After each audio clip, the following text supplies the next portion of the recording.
Yo brother, kembali lagi bersama Jeff Pacino yang kali ini saya akan merangkum sebuah film keren karya Joko Anwar yang berjudul Gundala. Dirilis pada tahun 2019, film yang menceritakan tentang seorang anak tersambar petir yang mana ia akan memiliki kekuatan super luar biasa yang tidak dimiliki manusia pada umumnya. Oke brother, kita langsung saja masuk ke alurnya. Kisah diawali dengan kericuan di sebuah pabrik yang mana para pekerja melakukan demo untuk menuntut keadilan, di mana mereka terlibat bentrok dengan para penjaga di sana. Aksi demo itu dipimpin oleh Sang Haji. Namun, ia terlihat orang yang baik ketika memisahkan temannya yang sedang memukuli penjaga, bahkan mengelurkan tangannya kepada salah satu penjaga di sana. Tetapi, ia tiba-tiba menjadi marah karena hal ini. Akhirnya pihak pabrik mengizinkan perwakilan 2 orang untuk masuk ke dalam, yang mana Sang Haji meminta 2 rekannya untuk berbicara dengan sesuai yang sudah disepakati. Bicarakan sesuai dengan yang sudah disepakati. Sang Haji sendiri memiliki putra bernama Sancaka, yang ketika malam itu ia berkata bahwa kalau kita diam saja melihat ketidakadilan di depan mata kita, maka kita bukan manusia lagi. Keesokan harinya, Sancaka dan ibunya pergi ke rumah rekan Sang Haji, yang mana rekannya telah berkhianat, yang karena hal itu ibunya dan Sancaka segera pergi menyusul Sang Haji ke pabrik.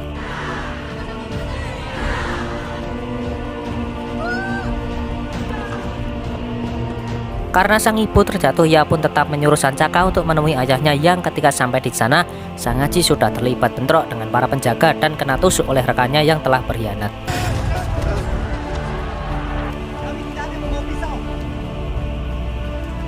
Sancaka yang melihat ayahnya telah tewas lalu marah, di mana ia mengambil sebuah tameng yang tiba-tiba mengeluarkan petir dari dalam tubuhnya yang membuatnya terpental.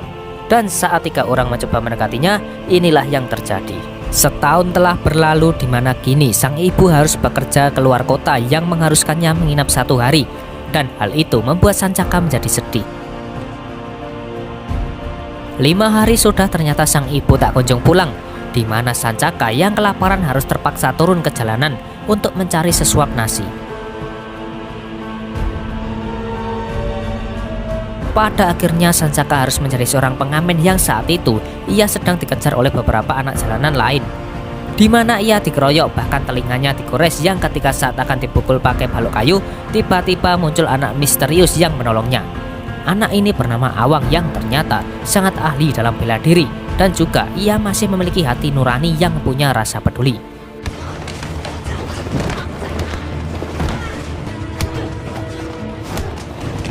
Pada akhirnya mereka menjadi sahabat, yang ketika itu juga Awang mengajari Sancaka bela diri agar ia bisa bertahan dalam kerasnya kehidupan yang kejam ini.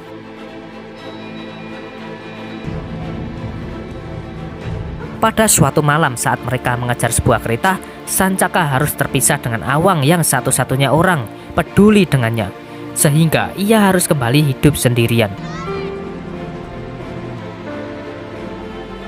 Sancaka pun harus bekerja sebagai kuli panggul, yang saat itu terjadi sebuah insiden kecil di mana salah satu anak di situ menendang Sancaka hingga terjatuh. Namun dengan bekal bela diri ajaran Awang sahabatnya, Sancaka menendang anak tadi hingga membuatnya dikejar sampai lari terbirit-birit. Beruntung saat itu ada sepasang suami istri kaya yang menolongnya. Namun Sancaka teringat perkataan Awang bahwa kita harus berdiri sendiri tanpa ketergantungan orang lain, dan terlepas dari berhasilnya atau tidak, setidaknya kita sudah mencobanya. Kini Sancaka sudah tumbuh dewasa, yang ternyata adalah Alex, sang serigala terakhir yang kini sudah pensiun dari kelompok naga hitam dan bekerja sebagai mekanik paruh waktu di sebuah pabrik percetakan. Pada tahun ini kondisi negara Konoha sedang kacau, yang mana terjadi konflik antar rakyat semakin tinggi. Sancaka pun setiap harinya harus melihat ketidakadilan, namun ia memilih untuk diam saja karena trauma akan ayahnya yang telah tewas karena memperjuangkan keadilan. Entah mengapa ketika petir muncul, Sancaka selalu kesakitan seolah petir itu memanggilnya. Kemudian ada sebuah acara mewah yang dihadiri oleh para pejabat-pejabat negara, yang pada saat itu ada anggota legislatif termuda yang bernama Dirga. Di situ ia menghadiri acara bersama istri dan kedua anaknya. Di situ juga ada anggota senior yang bernama Bapak Ferry dan Bahri. Di situ mereka dikejutkan oleh kedatangan orang penting, tetapi bukan dari kalangan pemerintahan, yang bernama Haidar Subandi alias Bengkor. Dia adalah seorang bos mafia yang disegani oleh para petinggi pemerintahan, namun juga ada sedikit orang yang tidak menyukainya. Dirga Utama. Saya tahu siapa Anda. Haidar Subandi. Panggil saja saya Pengkor. Pak Bahri menceritakan kepada Dirga bahwa Pengkor dulu adalah anak dari pengusaha perkebunan tersohor. Singkat cerita, ayahnya Pengkor mati karena difitnah telah membunuh salah satu karyawannya sendiri, dan karena itu rumah Pengkor dibakar hingga ia memiliki luka bakar di tubuhnya. Setelah insiden itu, Pengkor dititipkan ke panti asuhan sadis oleh adik ayahnya agar Pengkor mati di sana, yang bertujuan untuk mengambil alih warisan dari ayahnya. Karena melihat kejinya petugas panti, Pengkor pun mengajak semua anak-anak panti untuk membalas dendam kepada mereka. Karena hal itu, Pengkor kembali mendapatkan harta warisannya yang ia gunakan untuk menyekolahkan anak-anak yatim tersebut. Kemudian Dirga dan keluarganya sudah pulang ke apartemennya, namun di sana ia diikuti oleh seseorang, entah itu siapa, yang di saat sesudah menyuruh istrinya untuk masuk ke dalam, inilah yang terjadi. Dirga pun ditangkap oleh anak Pengkor, yang mana ia diberi sugesti atau ilusi bahwa keluarganya akan dijatuhkan dari atas gedung. Di situ Pengkor mengungkapkan sakit hatinya karena dihina oleh Dirga karena tidak mau bersalaman dengannya.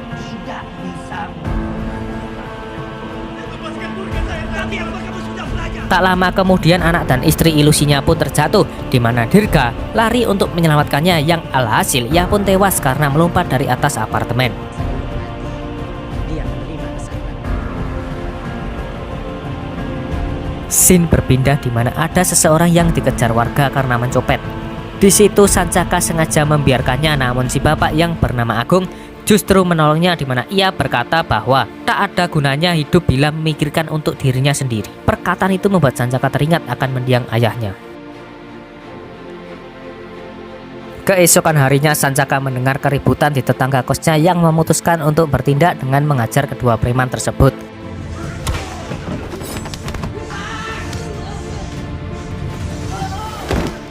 Alhasil pada malamnya ketika Sancaka sedang bertugas sendirian, ia didatangi para preman dengan membawa semua pasukannya, di mana ia dikeroyok rame-rame dan bahkan ia dijatuhkan dari atas gedung.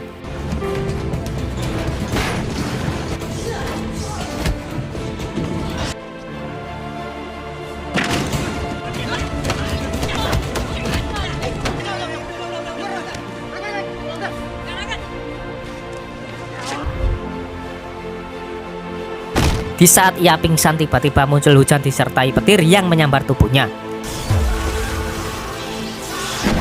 Beralih ke kantor DPR yang saat itu ada Pak Ferry dan Pak Bahri yang kembali didatangi oleh Pengkor bersama ante-antenya. Di situ ada dua orang penting atau bisa disebut dengan tangan kanannya yang bernama Ghazam dan Ganda, di mana mereka sengaja Pengkor tempatkan di pemerintahan agar memudahkan untuk Pengkor memuluskan setiap tujuannya. Kemudian di sebuah BPBN atau disebut dengan Badan Persediaan Beras Nasional, yang ketika itu ada oknum dengan sengaja menyuntikkan sebuah serum hijau, entah apa itu, dan yang jelas sesuatu hal buruk akan terjadi. Kembali ke Sancaka yang tiba-tiba sudah berada di kamarnya, di mana ia ternyata ditolong oleh Wulan, yaitu tetangganya, yang di situ ia menitipkan adiknya kepada Sancaka. Karena ia harus bekerja dan tidak mungkin mengasuh anak kecil, Sancaka membawa adiknya menyusul Wulan ke pasar, di mana ia adalah salah satu pedagang yang sedang menyuarakan untuk agar pasar ini tidak digusur. Saat itulah muncul para preman yang di mana mereka dibayar untuk melakukan pergusuran.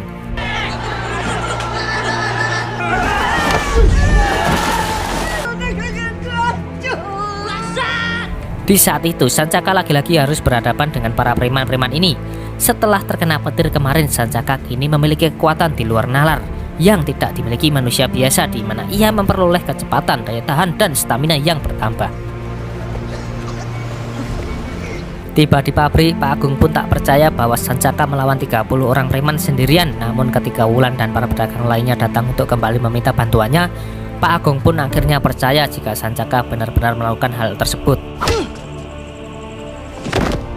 Dia tuh pura-pura, dia nggak mau aja bantuin kita. Tak lama hujan disertai petir pun turun, di mana Sancaka keluar untuk membiarkan petir menyambar dirinya, dan inilah yang terjadi.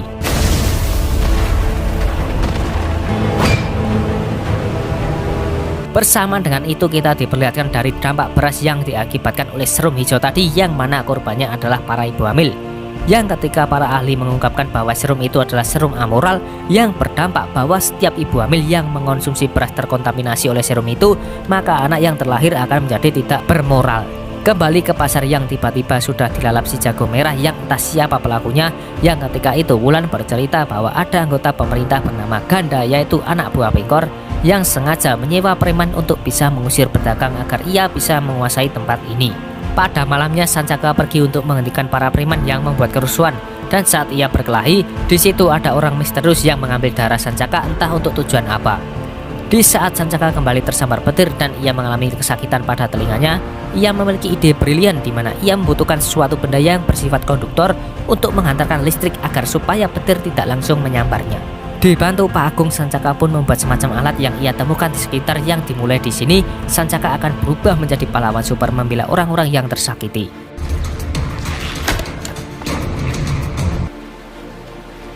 Berpindah ke sebuah gunung angker yang mana ada Gazam dan Ganda sedang menggali makam untuk mengambil kepala yang terbungkus ke dalam sebuah material entah semacam akrilik atau resin atau kaca sepertinya. Di mana di sini Gazam memiliki tujuan sendiri, entah tujuan apa itu yang jelas Pengkor tidak tahu akan hal ini.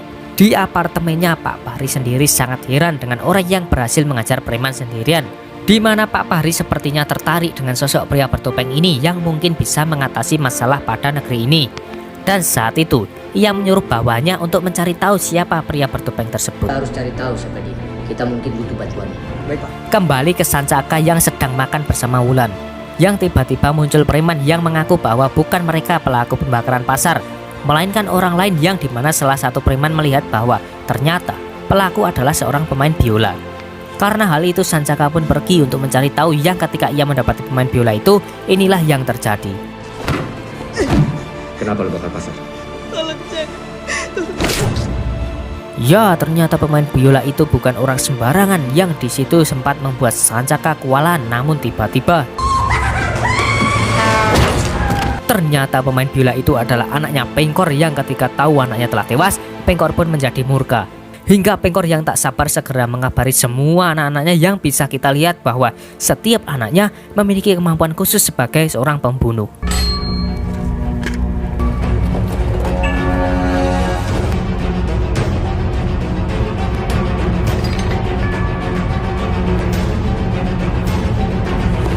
Aksi pertama di saat Pak Ferry sedang nguyuh di WC, tiba-tiba beliau tewas setelah muncul anak perempuan Pengkor yang membunuhnya.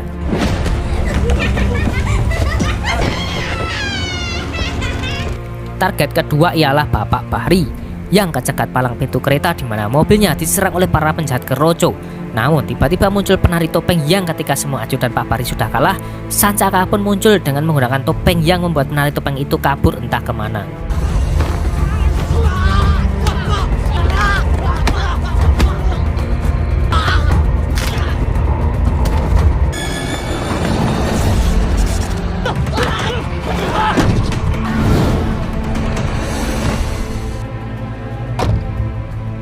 Kamu siapa? Rakyat. Keesokan harinya para anggota dewan sedang rapat untuk membahas terkait serum anti amoral. Apakah akan segera dibagikan atau masih dalam proses penelitian? Dan ketika rapat yang panjang telah usai, akhirnya serum anti amoral itu pun siap untuk disebarluaskan kepada masyarakat. Pendistribusian obat akan langsung dilakukan hari ini. Namun ketika Pak Fahri membaca surat dari hasil lab, ternyata pembuat serum tersebut anak dari perusahaan Pengkor, yang intinya semua kekacauan ini adalah ulah dari si Pengkor. Aku kirim foto hasil lab. Itu apa?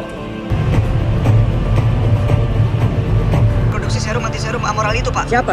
Anak perusahaan Pengkor, Pak. Sementara itu Wulan ternyata pernah bertemu Ibu Sancaka yang dirawat di rumah sakit, yang karena itu ia pun berpamitan kepada Bapak Agung dengan beralasan bahwa kota ini sudah aman. Namun Bapak Agung berkata bahwa satu-satunya hal yang tidak bertahan lama adalah perdamaian. Di saat itu Sancaka mendapat telepon dari Pak Fahri bahwa serum-serum yang akan dikirim ke posko-posko merupakan rencana jahat Pengkor, sehingga Sancaka dimintai tolong untuk mencegahnya agar bisa menyelamatkan nyawa Ibu Ami. Saat akan pergi, tiba-tiba Pengkor datang untuk menyerang Sancaka karena ia tahu bahwa Sancaka adalah ancaman besar untuknya, di mana saat itu Pengkor menyuruh para anaknya untuk menyerangnya. Di sini Sancaka harus kewalahan meladeni anak-anak Pengkor dengan berbagai macam kemampuan khusus.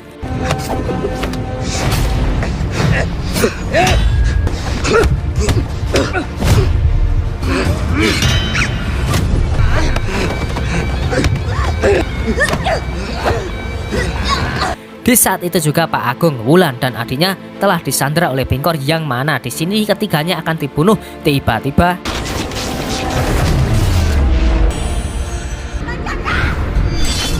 Bapak udah gak ada. di situ semua anak-anak Pengkor dikalahkan dengan mudah, dan ketika Pengkor akan menyerangnya, tiba-tiba Pak Pari pun datang menembak Pengkor. Tak perlu lama-lama, Sancaka pun segera pergi untuk mencegah serum-serum tersebut, di mana saat di perjalanan Sancaka terjatuh dari motor. Tiba-tiba muncullah Pevita Prince datang menolongnya. Sementara itu Gazam dan Ganda berada di sebuah museum yang di situ ia mencoba menghancurkan sebuah tembok yang bertuliskan aksara Jawa yang berarti musuh umat manusia yang paling berbahaya. Di situ terdapat tubuh tanpa kepala yang ternyata sama terkurungnya dengan kepala yang ada di Gunung Angker. Dan ketika Ganda bertanya kepada Gazam, "Bisakah saya menghancurkan itu, Pak?" Gazam pun menjawab, "Tidak perlu, kamu tidak akan mampu." Dan yang bisa menghancurkannya ternyata adalah Sancaka. Di saat Sancaka tidak mungkin akan sampai ke posko, ia pun memanfaatkan kekuatan petirnya untuk memecahkan serum-serum tersebut. Bersamaan dengan itu, hancur juga kotak kaca yang terdapat potongan tubuh dan kepala. Yang di sini akan terungkap siapa orang misterius yang sempat mengambil darah Sancaka ketika sedang berkelahi dengan preman. Ternyata semua itu adalah rencana Gazam yang akan membangkitkan seorang legenda pada zaman dulu yang bernama Kiwi Lawu. Dan terungkap juga Sancaka adalah anak putra dari Dewa Petir yang bernama Gundala. Di situ Kiwi Lawu menyuruh Gazam untuk mempersiapkan bala tentara yang akan menyambut perang besar di negeri ini. Ada yang bilang sama saya, kalian tidak pernah bertahan. Terima kasih kostumnya. Itu bukan dari saya, dari rakyat.